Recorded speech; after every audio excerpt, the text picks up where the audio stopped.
di tengah gelombang samudera yang tak berujung. Di antara angin dan badai yang mengguncang perairan luas. Tersembunyi kisah seorang tokoh yang namanya bergaung di setiap pelabuhan dan selat.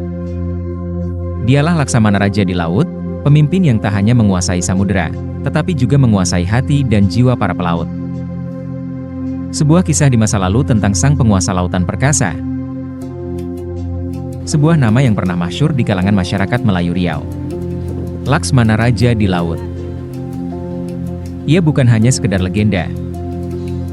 Ia adalah kenyataan sejarah yang diukir dengan darah, keberanian, dan kecerdikan. Dalam bayang-bayang kekuasaan besar dan kekuatan armada, ia muncul sebagai sosok yang mampu menantang angin takdir. Menaklukkan lautan dengan kegagahan dan kebijaksanaan. Hari ini, kita akan menyusuri jejak-jejaknya yang hilang, menyingkap tirai waktu, dan memasuki dunia penuh intrik, perjuangan, serta keagungan dari seorang laksamana yang mengubah wajah lautan selamanya.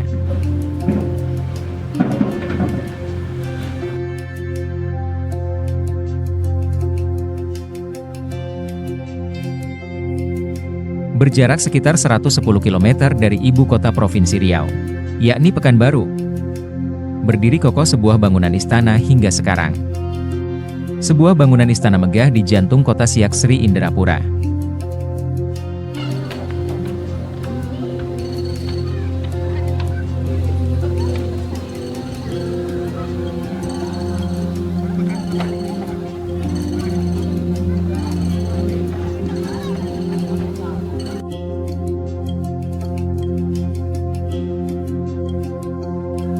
Bangunan istana yang kokoh ini bernama Istana Asyiraya Hashimiyah, atau Istana Matahari Timur. Menjadi bukti betapa masyhurnya sebuah kerajaan Melayu Islam di masa lalunya. Kerajaan Siak memiliki hubungan yang erat dengan kisah Laksamana Raja di laut. Dari sinilah kisah di mana seorang panglima laut akan diberi gelar, dan diberi tanggung jawab sebagai penjaga lautan kerajaan Siak Sri Indrapura.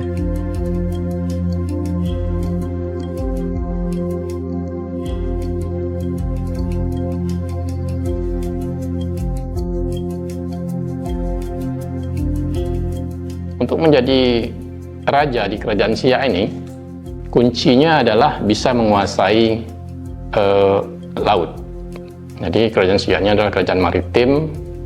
Jadi kalau untuk menjadi penguasa atau raja di Siak ini, harus bisa menguasai laut. Kalau tidak bisa menguasai laut, maka raja ini dinilai lemah, gitu kan.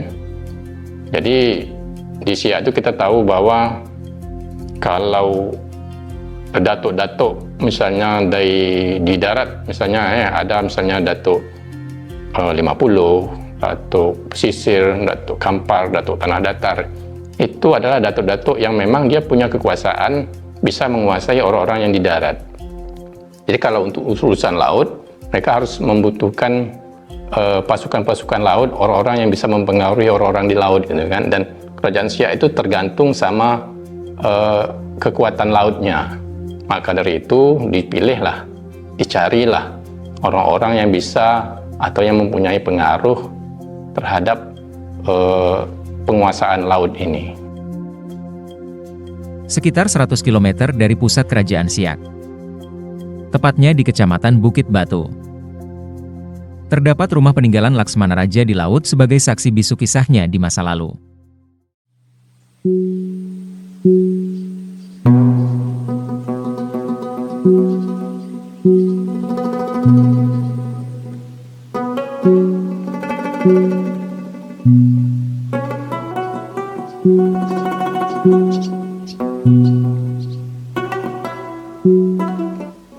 Datuk Laksamana itu adalah keturunan dari Syah Bandar di Bengkalis. Jadi jauh sebelum kerajaan Siak itu berdiri di Bengkalis ini, udah ada pemimpin atau penguasa yang diberi gelar sebagai Syah Bandar di Pulau Bengkalis. Ketika kerajaan Siak itu berdiri, Syah Bandar Bengkalis ini memiliki peran penting dalam membantu Kesultanan Siak untuk mendirikan kerajaan Siak. Jadi Syah Bandar Bengkalis inilah yang kelak menjadi Laksmana di Kerajaan Siak.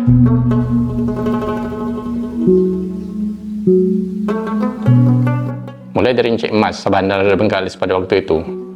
Nah, kemudian pengabdian dari keturunan Encik Mas ini dilanjutkan oleh Datuk Bandar Jamal. Jadi Datuk Bandar Jamal ini melanjutkan dari ibunya yang sebagai penguasa di Bengkalis itu. Jadi Encik Jamal inilah yang membantu Kerajaan Siak pada waktu itu. Cuman pada waktu itu Datuk Jamal belum lagi diangkat sebagai Datuk Laksmana. Karena pada awal berdirinya Kerajaan Siak itu, memang Raja-Raja Siak pada waktu itu sangat kuat. Jadi Laksmana itu adalah gelar yang diberikan oleh raja-raja kepada pemimpin atau orang-orang yang bisa mempengaruhi orang-orang laut. Jadi ketika Raja Siak yang awal-awal berdiri itu, ketika dia bisa mempengaruhi orang-orang laut untuk menjadi pengikutnya, beliau tidak perlu mengangkat seorang Laksmana. Beliau cukup mencari atau mengangkat panglima besar. Jadi awal-awal berdirinya Kerajaan Siak itu zaman Raja Kecil, zaman Raja Buang Asmara, kemudian zaman Raja Alam, itu mereka sangat kuat sekali, bisa mempengaruhi, bisa meyakinkan orang-orang laut sebagai penguasa untuk membantu Raja-Raja Siak pada waktu itu, termasuk juga keturunan Encik Mas. Nah, namun setelah itu, pada zaman Sultan Siak setelah itu, Sultan Siak pada waktu itu membutuhkan pengaruhnya itu membutuhkan bantuan, karena mungkin pengaruh Raja Siak setelah itu tidak sekuat pada zaman-zaman Sultan sebelumnya, sehingga mereka harus mencari tokoh-tokoh yang bisa mempengaruhi orang-orang laut untuk membantu Sultan Siak. Makanya dibutuhkanlah jabatan Laksmana.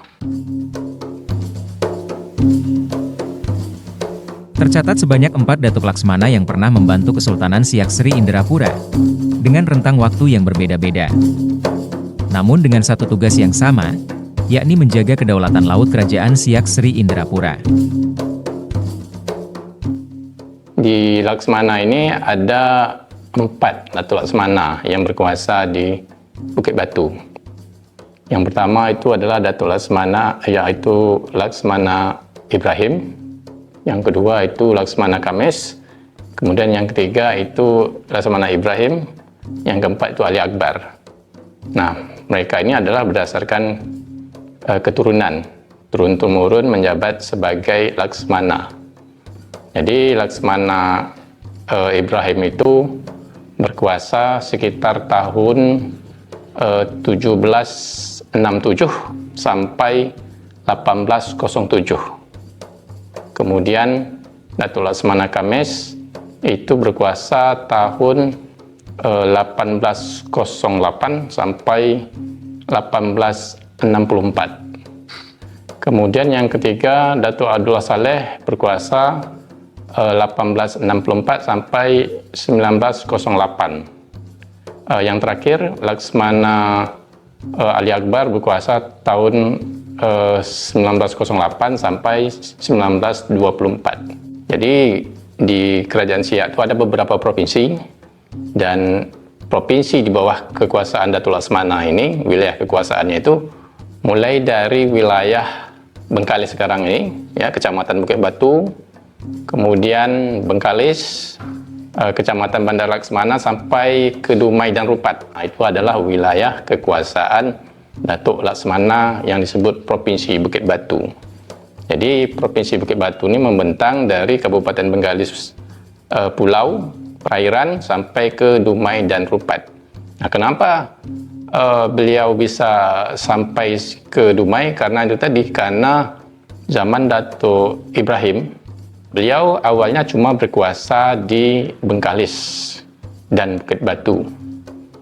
Tetapi setelah beliau menjalin pernikahan dengan penguasa di Rupat dan Dumai, yaitu penghulu Dumai, maka wilayah kekuasaan Datuk Laksmana ini, yaitu zaman anak beliau, Encik Kamis, wilayah kekuasaan Datuk Laksmana Ibrahim yang dulu hanya di Bengkalis dan di Bukit Batu, kemudian bisa bersatu dengan Dumai dan Rupat yang merupakan wilayah kekuasaan penghulu Dumai pada waktu itu.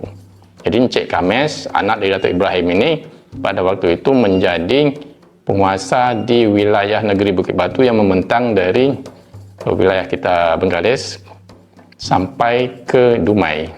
Tetapi dalam masa pemerintahan mereka ini ada beberapa kali terjadi perubahan. Misalnya gini ya, karena tahun yang dibuatkan, yang saya sebutkan tadi itu adalah berdasarkan tahun beliau memerintah secara umum yang kami ketahui sebagai masyarakat Bukit Batu. Tetapi sebenarnya kajian yang lebih detail itu mereka ini selama berkuasa itu ada beberapa kali mereka ini tidak menjabat atau berhenti dan diberi posisi yang lain.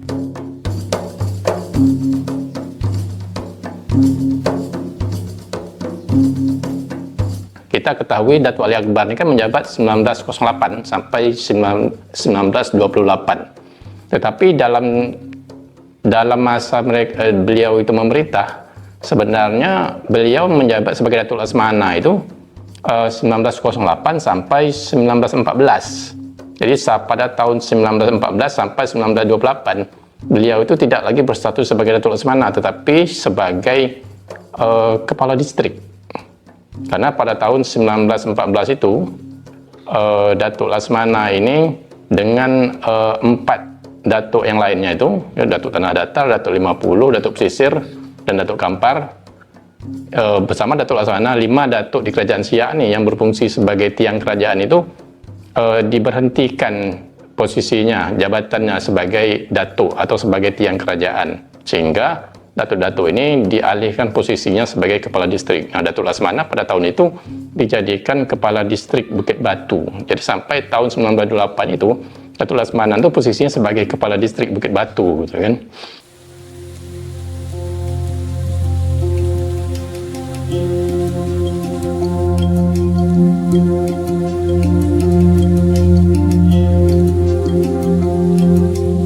Desa Bukit Batu itu desa yang berada di Kabupaten Bengkalis, Kecamatan Bukit Batu, desa yang tertua yang dimana desa yang mempunyai sejarah Datuk Laksamana Raja di Laut. Dulunya rumah Datuk Laksamana Raja di Laut itu memang masuk di desa Bukit Batu oleh pemekaran. Jadi desa Bukit Batu ini kan dulu kan desa induk dari desa Sukajadi. Hari ini domisili rumah Datuk Laksamana itu berada di desa Sukajadi. Tidak jauh dari lokasi rumah Laksamana Raja di Laut, terdapat juga makam dari sang penguasa Selat Malaka itu, yang masih kokoh berdiri hingga kini. Kemudian kalau dilihat ramainya pengunjung itu di saat kita buat event Festival Sungai Bukit Batu, kemudian event memperingati hari jadi Kabupaten Bengkalis. Jadi orang-orang besar seperti bupati, gubernur akan berziarah ke makam Laksamana Raja di Laut.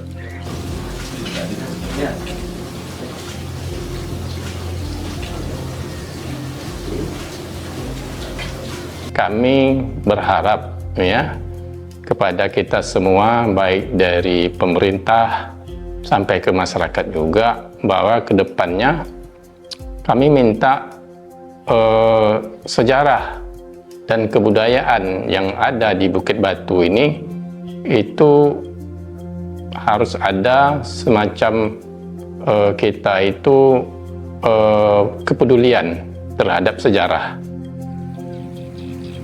Masih banyak kepingan kilauan permata budaya dan sejarah yang ada di Indonesia. Seperti kisah Laksamana Raja di Laut yang perlu dilestarikan dan dijaga keindahannya hingga masa yang akan datang.